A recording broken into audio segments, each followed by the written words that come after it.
la Thaïlande. Ici, la vie dépend d'un réseau des cours d'eau, au cœur duquel se situe le puissant fleuve Mékong.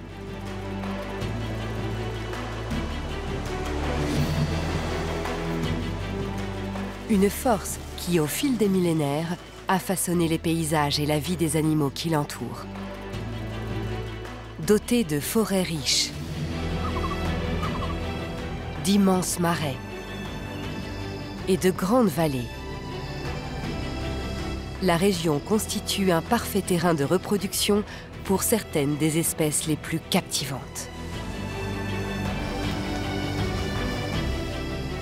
De célèbres géants,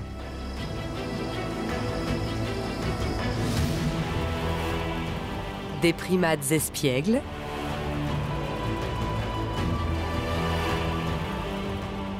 de remarquables oiseaux.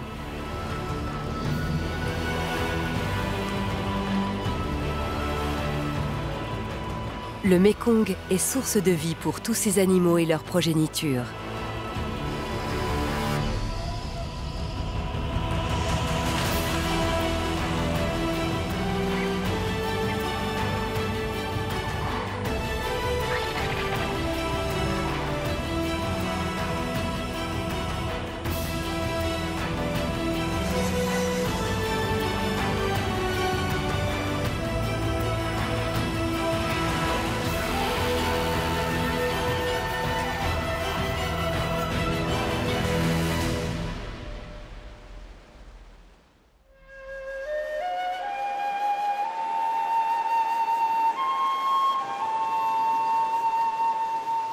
Le Mékong serpente à travers le nord de la Thaïlande et fend d'immenses formations rocheuses et montagnes recouvertes de forêts.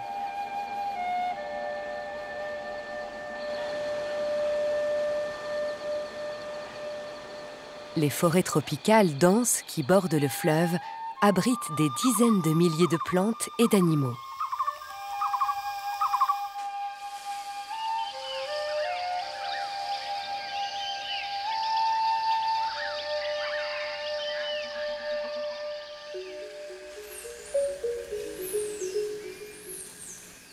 Un animal d'aspect étrange est parfaitement adapté à la vie dans les arbres. Le langur obscur, aussi appelé langur à lunettes.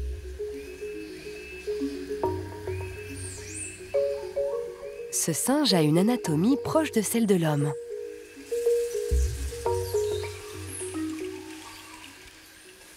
Présent en Thaïlande, en Birmanie et en Malaisie, il vit dans les forêts primaires denses.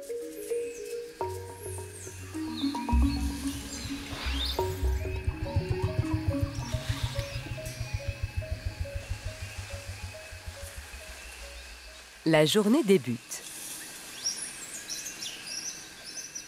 Ce groupe en quête de nourriture s'est séparé de la troupe. Ils suivent le fleuve.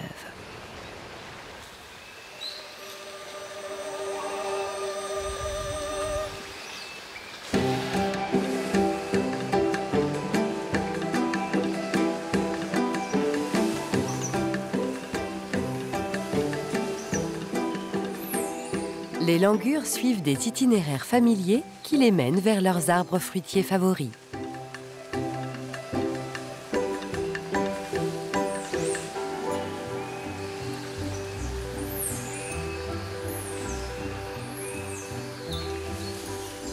Ils se déplacent au sommet des arbres à l'aide de leurs mains et de leurs pieds.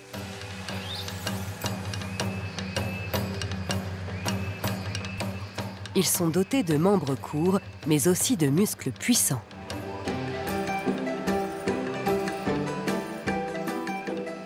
Leur pouce opposable et des doigts spécifiques leur assurent une prise solide dans leurs déplacements.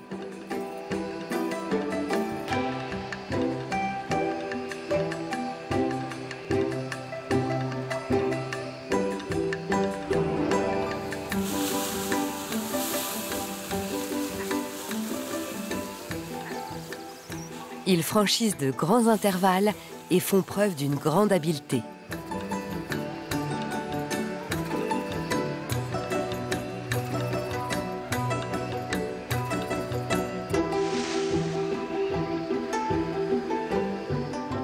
Avec des yeux orientés vers l'avant, ils savent évaluer la profondeur et analyser rapidement et avec précision leur environnement.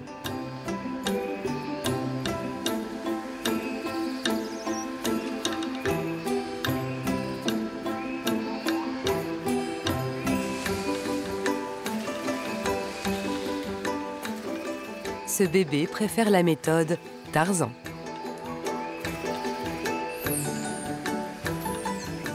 Une bonne connaissance du territoire permet plus de confiance. Il est important aussi de savoir quand hésiter pour éviter un rude atterrissage.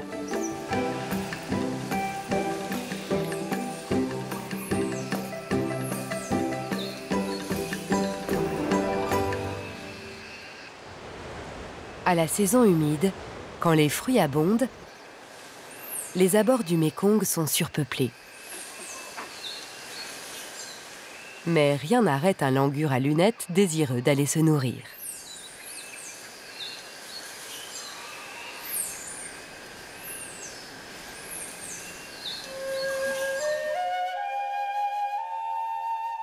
Tout au nord du pays, le Mékong dessine une frontière naturelle entre la Thaïlande, la Birmanie et le Laos.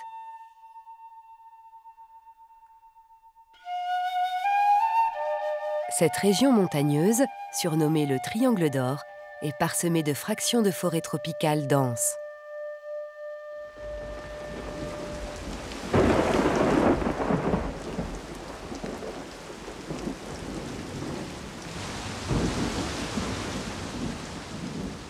La saison humide en Thaïlande court de mai à novembre. Les averses sont imprévisibles et peuvent durer des heures ou des jours. La saison des pluies est la période à laquelle ces forêts sont les plus riches.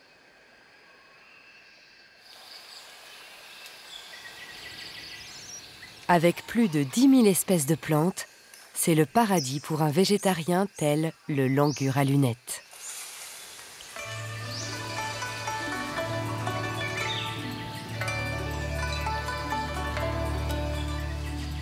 Ces singes ont un gros appétit. Ils consomment 2 kilos de nourriture par jour, soit plus de 20% de leur propre poids.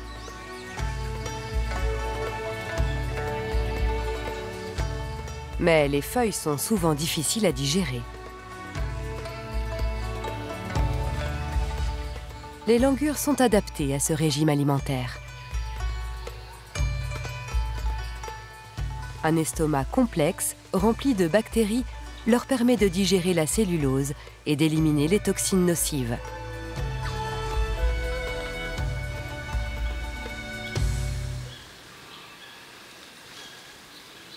Ce système digestif fonctionne à plein quand le langur est au repos.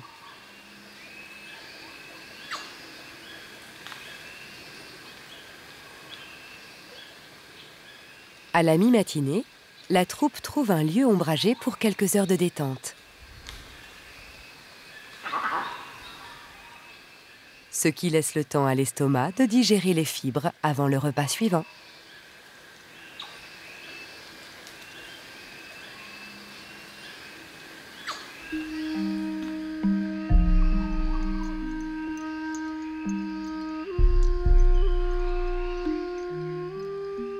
Les langurs vivent au sommet des arbres. Au sol, c'est un autre animal qui domine.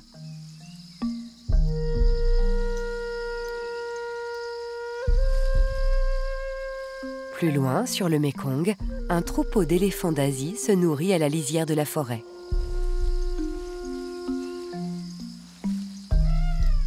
Comme les singes, ils se nourrissent de plantes.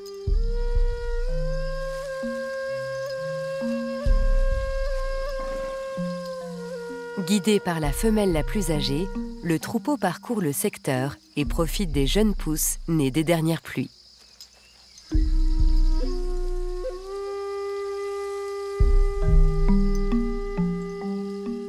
Ces bribes de forêt sont leur ultime refuge. Autrefois, la Thaïlande comptait plus de 300 000 éléphants. Aujourd'hui, il y en aurait moins de 3000.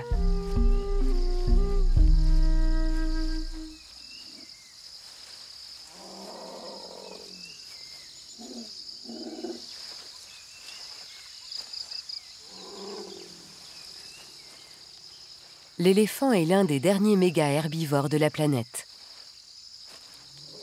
Un groupe menacé de mammifères dont le poids peut dépasser les 1000 kg.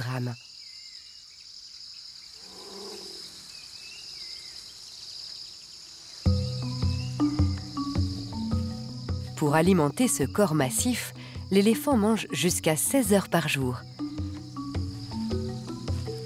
et ingère plus d'1 tonne de plantes chaque semaine.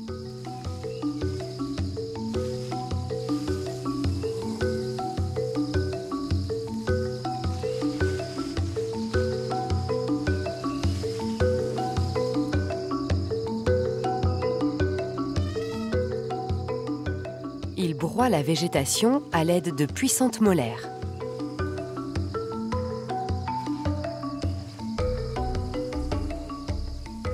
Quand la molaire est usée, elle est remplacée par une autre.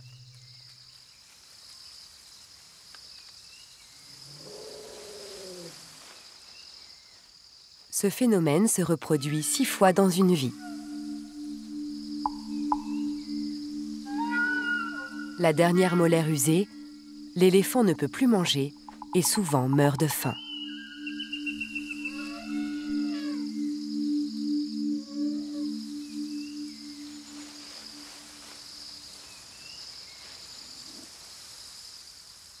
L'éléphant ne digère qu'environ 40% de ce qu'il mange.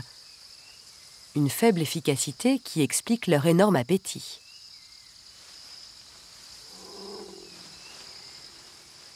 Et ce qui est ingéré doit être évacué. L'éléphant défèque au moins 16 fois par jour, soit une centaine de kilos de déjection.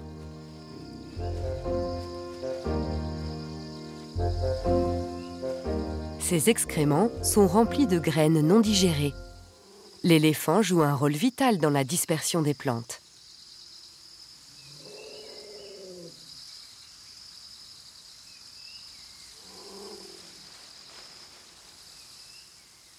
La société des éléphants est matriarcale. Toutes les femelles du troupeau sont parentes.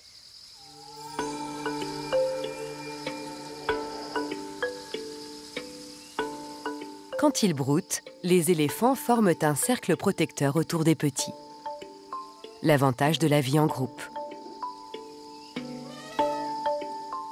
Au moindre signe de danger, ils serrent les rangs le temps de la menace.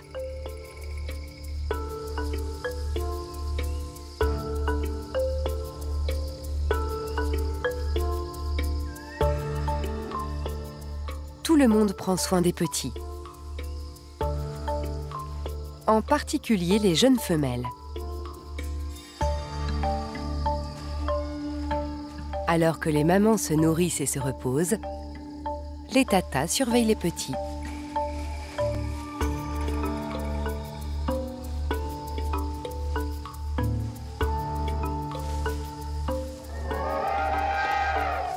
Leur tata charge. Un chevreuil n'est pas une menace. Mais les petits doivent apprendre à repousser le danger.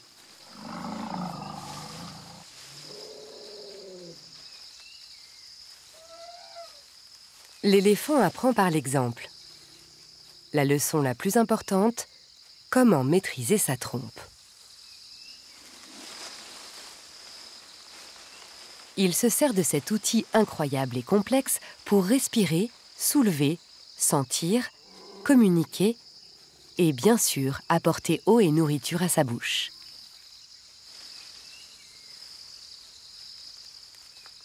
La trompe, dotée possiblement de 150 000 muscles, est très flexible. Et apprendre à la contrôler exige du temps.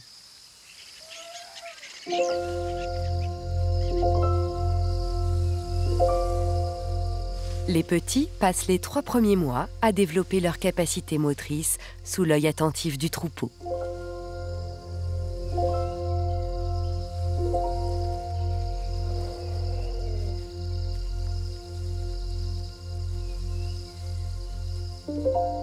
Les éléphants sont très tactiles.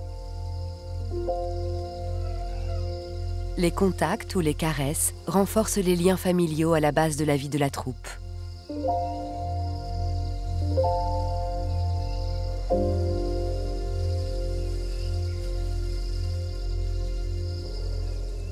Les femelles restent avec le troupeau et les liens durent toute une vie.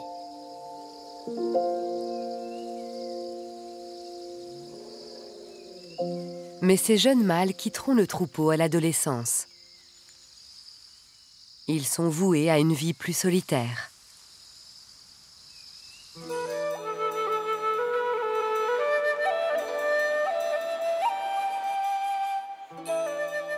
Le Mékong s'élargit en quittant la région du Triangle d'Or. Aux montagnes succèdent les zones marécageuses, nourries par le fleuve et ses affluents.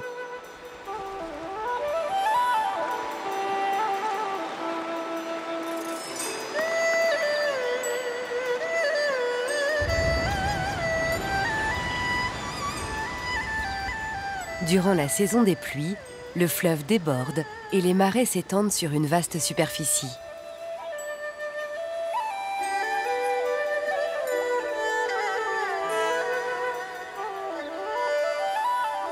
Les nénuphars s'imposent très rapidement.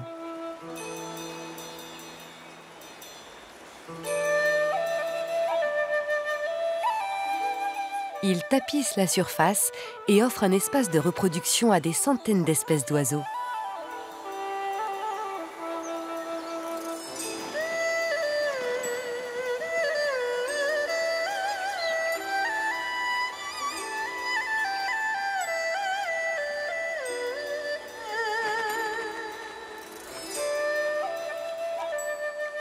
Parmi elles, le jacana bronzé, qui parcourt les marais en quête d'escargots, d'invertébrés.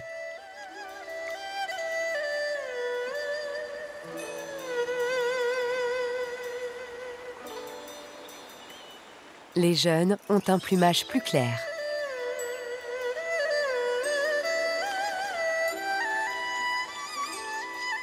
Apprendre à chasser sur ce monde flottant relève du défi.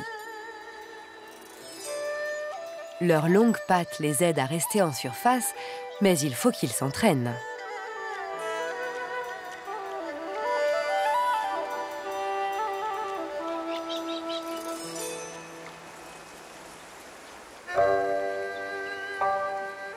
Les marécages de Thaïlande et leurs habitants sont menacés par la pression démographique humaine.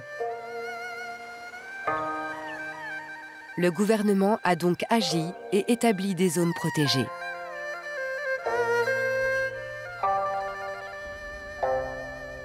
Une réserve au centre du pays va un cran plus loin.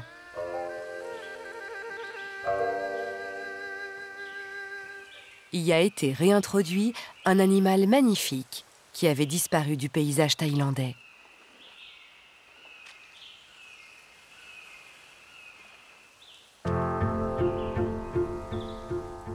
La grue Antigone.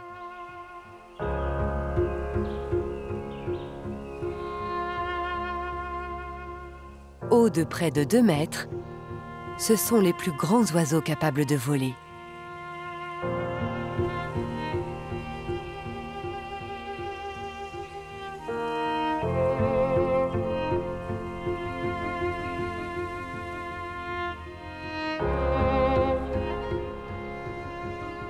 Ces oiseaux de 2,50 m d'envergure survolent la zone marécageuse.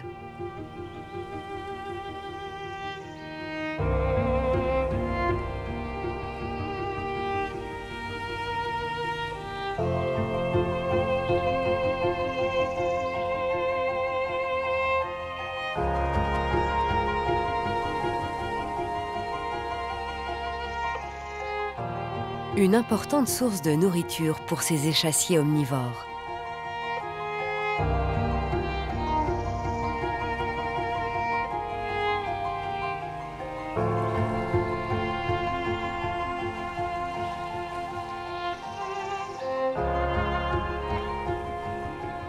Ils fouillent sous la surface en quête de racines et de tubercules ainsi que d'insectes et de crustacés.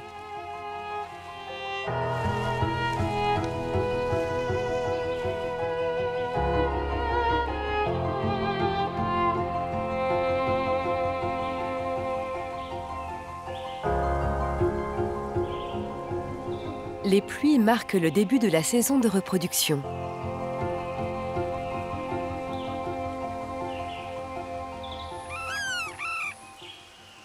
Comme chez les autres grues, le couple, une fois formé, reste fidèle.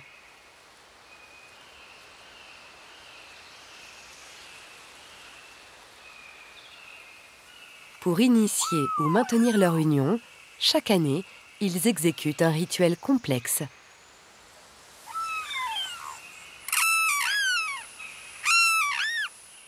La femelle, de par son cri, inaugure la cérémonie.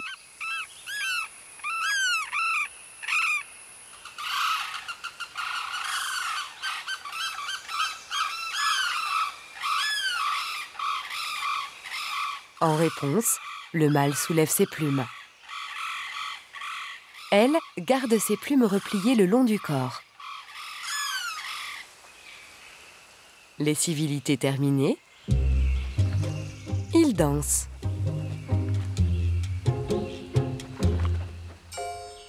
Une brève série de petits sauts, de battements d'ailes, de courbettes.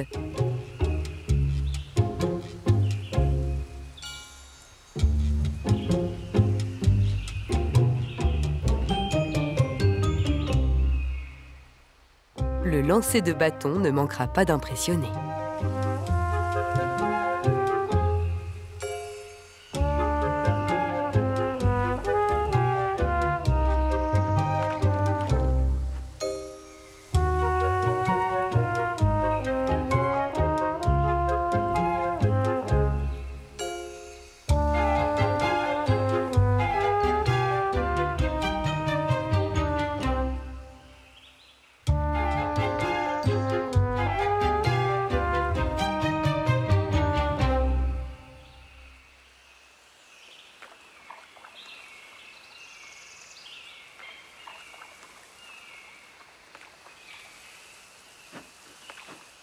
La performance semble avoir été un succès. La femelle accepte de s'accoupler. Si tout va bien, elle pondra 1 ou 2 œufs qui écloreront 30 jours après.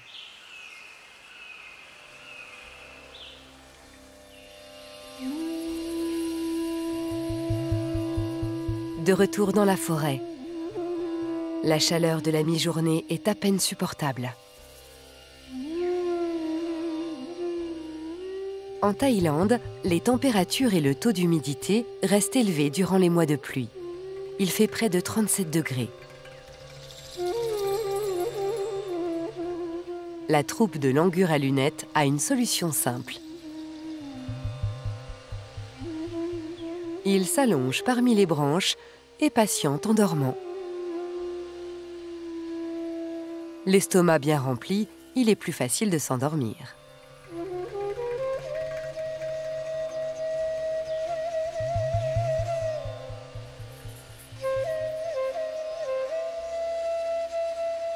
Au milieu de l'après-midi, la troupe émerge peu à peu de son sommeil.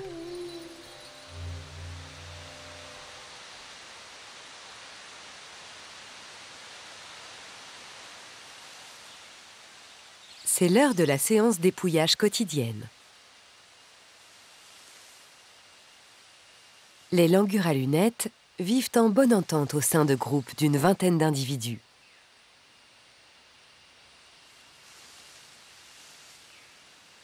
Les liens sociaux au sein de la famille, comme dans la troupe, se renforcent chaque jour au travers de ce rituel.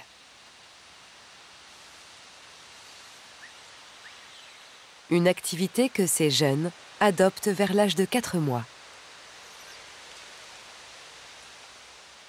Langur, en hindi, signifie « longue queue », un nom approprié pour une espèce qui semble beaucoup s'en soucier.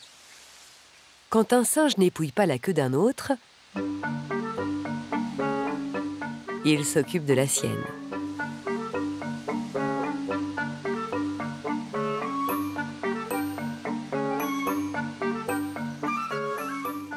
Les jeunes mâles ont du mal à rester tranquilles.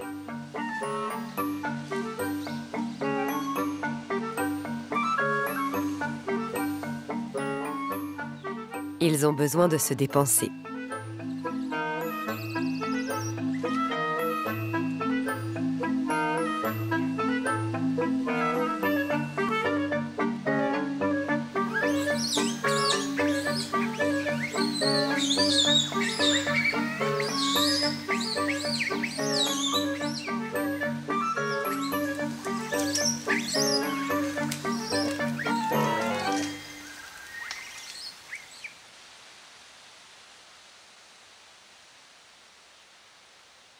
Après la bagarre, les singes sont prompts à se réconcilier.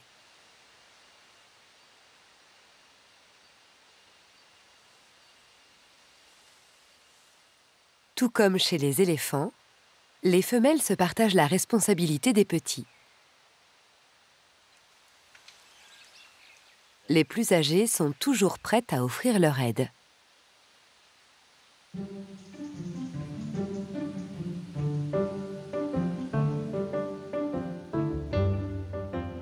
Les 20 premiers jours de leur vie, les bébés passent presque tout leur temps à téter. Ce bébé est âgé de 6 mois.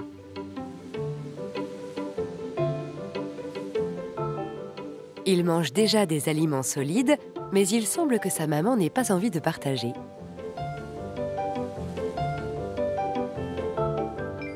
Il doit commencer à se débrouiller seul.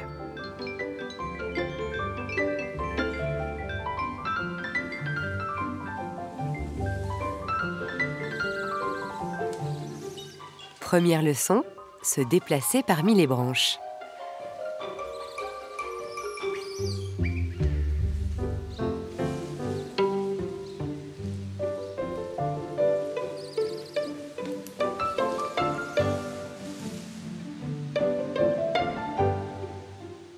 Avec un peu d'aide de sa mère,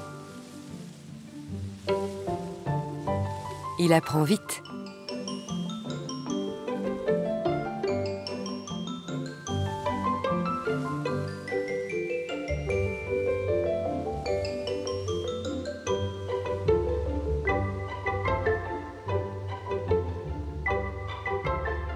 Aujourd'hui, il s'éloigne un peu plus de sa mère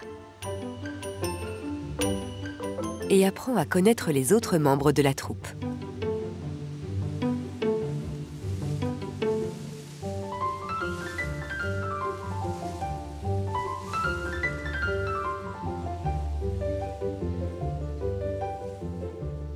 Même s'il gagne en indépendance, il ne quittera pas la troupe pour une autre avant 2 ans.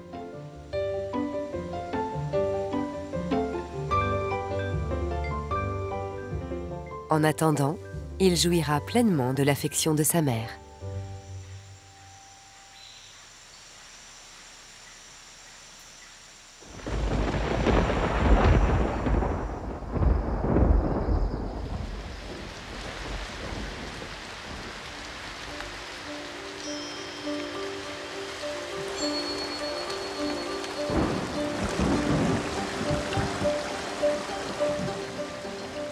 Une bonne averse offre un vrai soulagement aux éléphants de la région.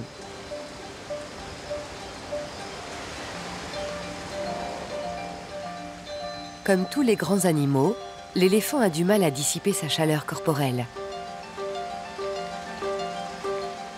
Doté de peu de poils et de glandes sudoripares, il doit faire descendre sa température corporelle d'une autre manière.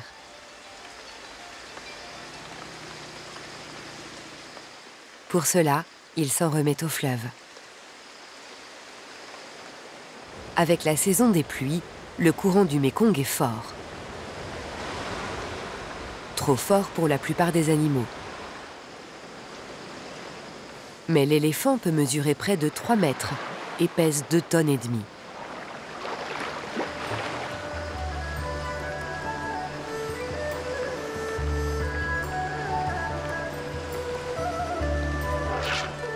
Pour cette famille de géants, le fleuve offre un bon moyen de se rafraîchir.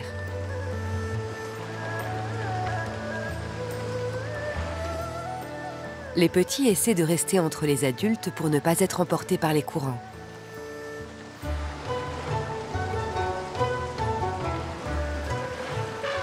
C'est aussi un moment de jeu.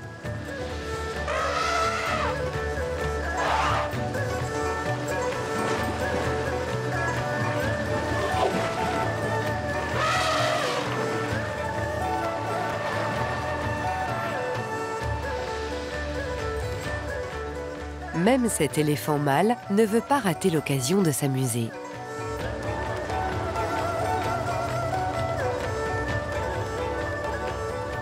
S'ébrouer dans l'eau ainsi est important.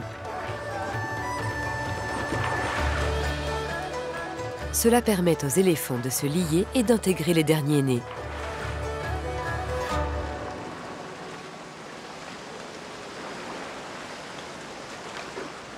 Seules les petites trompes dépassent de la surface. Pour les petits, la situation peut sembler rude. Mais ils apprennent comment lutter contre les courants.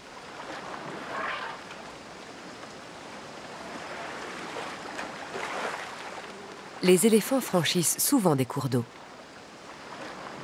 Le plus petit d'entre eux doit être capable de suivre.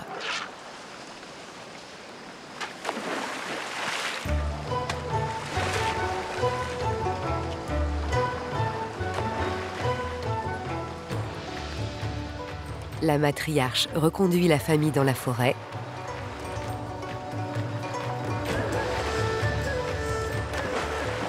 Mais cette femelle ne résiste pas à un dernier bain.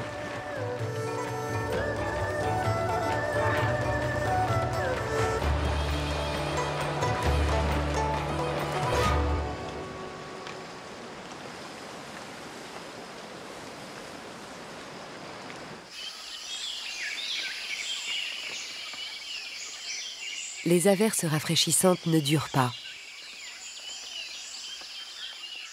Bientôt, le soleil assomme les éléphants à nouveau. Le troupeau a d'autres solutions.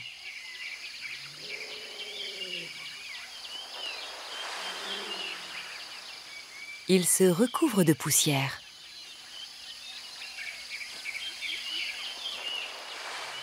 Cela peut sembler contre-productif juste après un bain, mais il s'agit d'un moyen de se protéger du soleil et des insectes.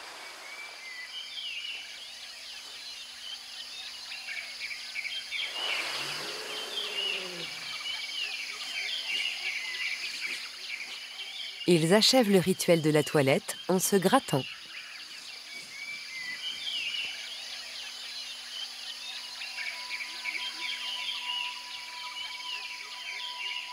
Les éléphants ne sont pas les seuls animaux attirés par le Mékong et la végétation qui le borde. Leurs proches voisins sont bien plus petits.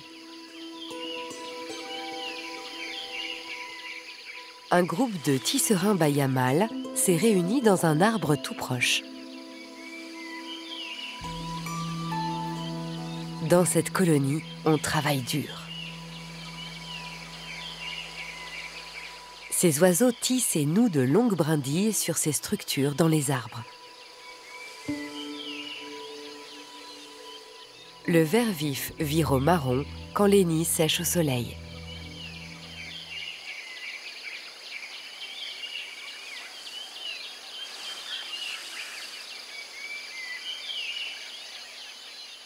Chaque mâle attend qu'une femelle valide son projet de construction.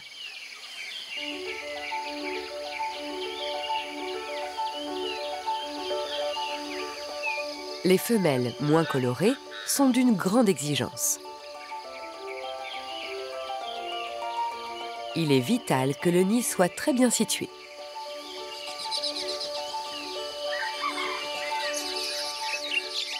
Une fois qu'elle a choisi le nid, le mâle se dépêche de terminer les travaux.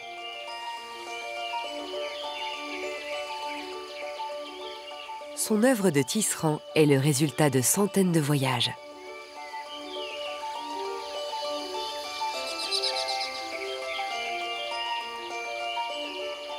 Après une inspection complète, le mâle fait quelques voyages pour les dernières touches à l'intérieur.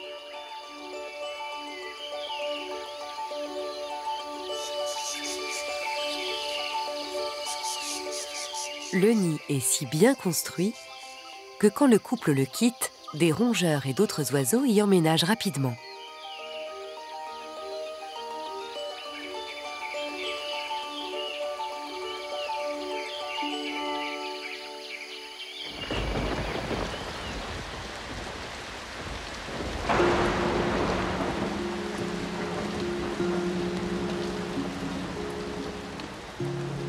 Les forêts toutes proches reprennent vie à chaque averse.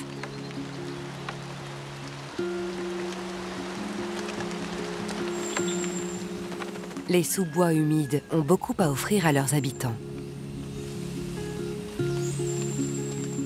y compris à un oiseau extrêmement discret. Il sait parfaitement se fondre dans son habitat. Il s'agit de la brève ornée.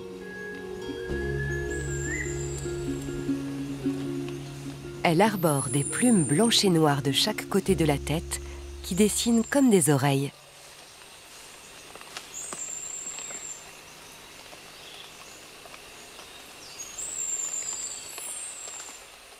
Comme les grues antigones, ces oiseaux s'accouplent durant la saison humide. Ils construisent au sol des nids parfaitement dissimulés.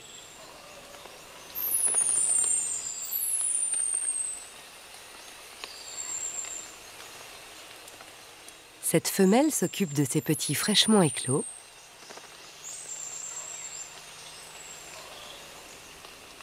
tandis que son partenaire est en quête de nourriture.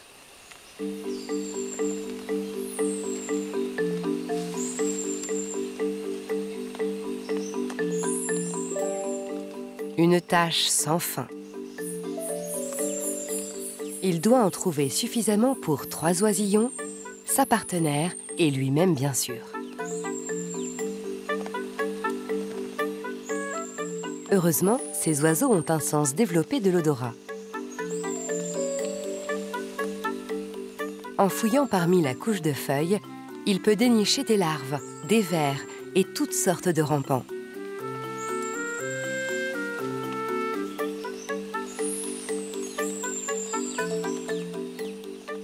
Un délice pour des oisillons voraces.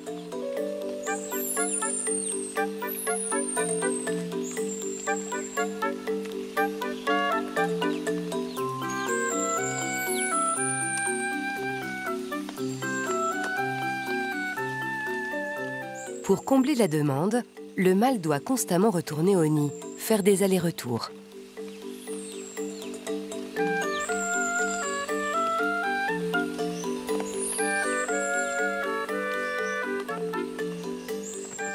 Ce marathon durera encore 3 semaines jusqu'à ce que les petits soient prêts à voler.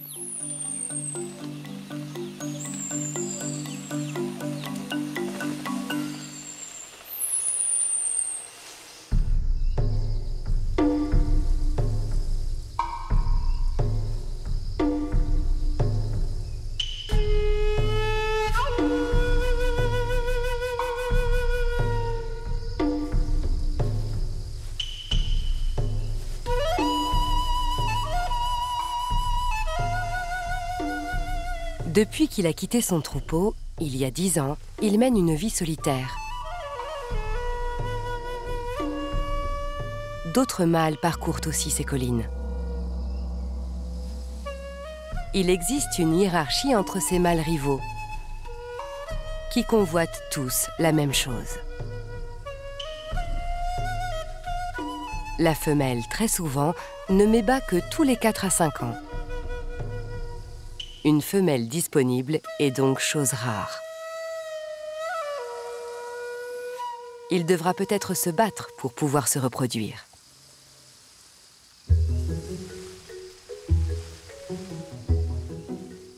Au sein du troupeau, ces 2 jeunes mâles entament seulement le long parcours vers l'âge adulte.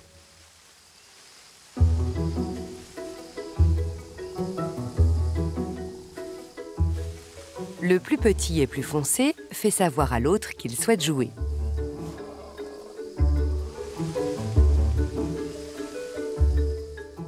Son insistance lui vaut un léger coup de tête. Mais le plus âgé ne peut résister.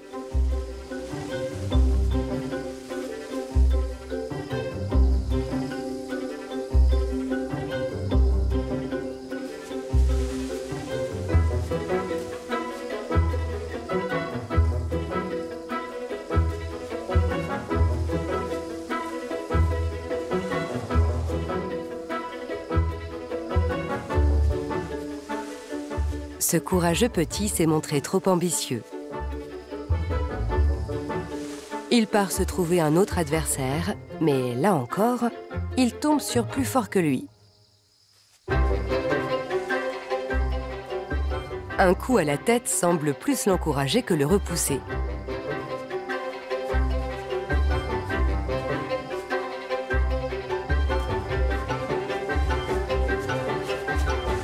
Ils n'ont pas l'expérience du combat, mais ils acquièrent des compétences qui pourront un jour leur sauver la vie.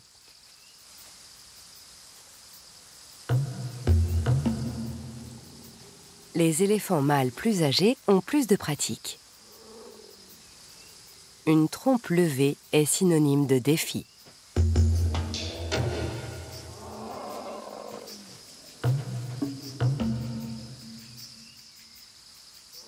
Le défi est accepté.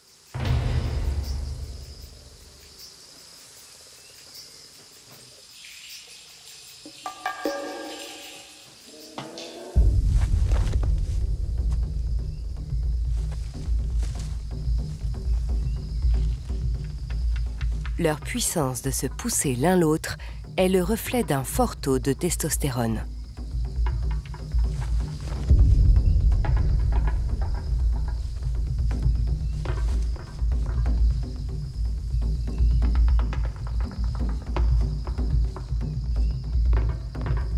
Mais comme chez les petits, c'est un jeu.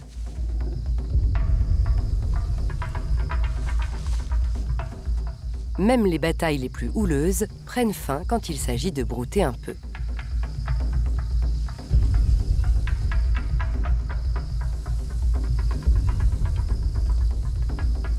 Ces rapports de force se terminent que très rarement par une blessure. Mais chez les éléphants adultes, un combat pour une femelle peut s'avérer fatal.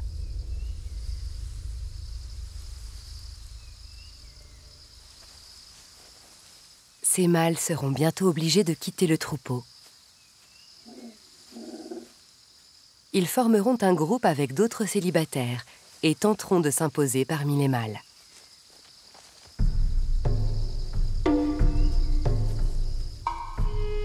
Un immense éléphant mâle s'approche du troupeau. Attiré par les appels d'une femelle disponible. Il s'agit de sons basse fréquence que le mâle est capable de percevoir. Il écoute avec ses pieds.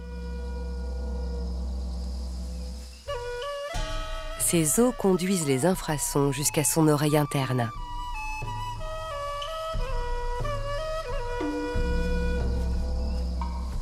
Même à 4 km de distance, le message est clair. Il se fie à ses sens et suit les appels de la femelle.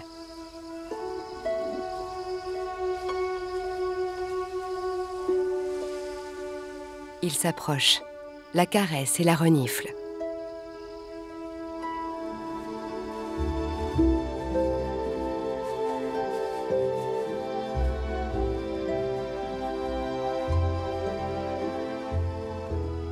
La cour est brève, place à l'accouplement.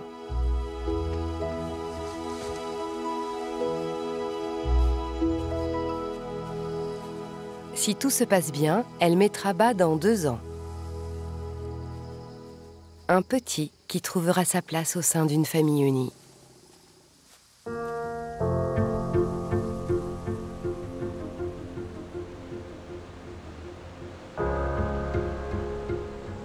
Chaque année, quand la saison des pluies s'achève, les habitants du nord de la Thaïlande se rassemblent pour célébrer le fleuve lors de la fête de Loy Krathong.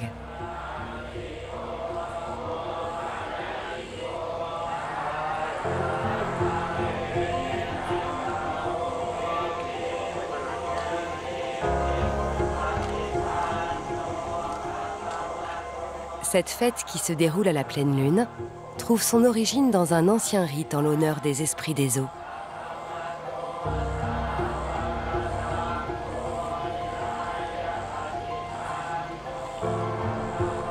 C'est l'occasion pour tout le monde de faire voguer sur l'eau de petits paniers.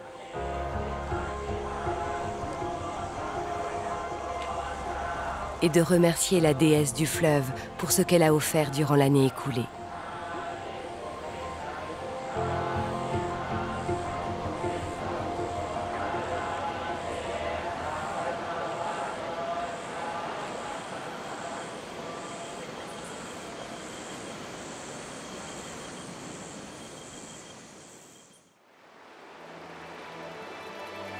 En traversant la zone du Triangle d'Or, le Mékong impose son rythme aux animaux qui se sont installés dans cette région.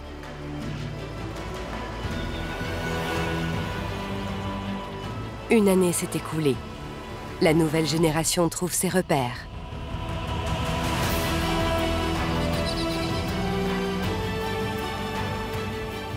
Les grues Antigones attendent que leurs œufs éclosent. Les jeunes langurs gagnent en indépendance et apprennent à se mouvoir à la cime des arbres.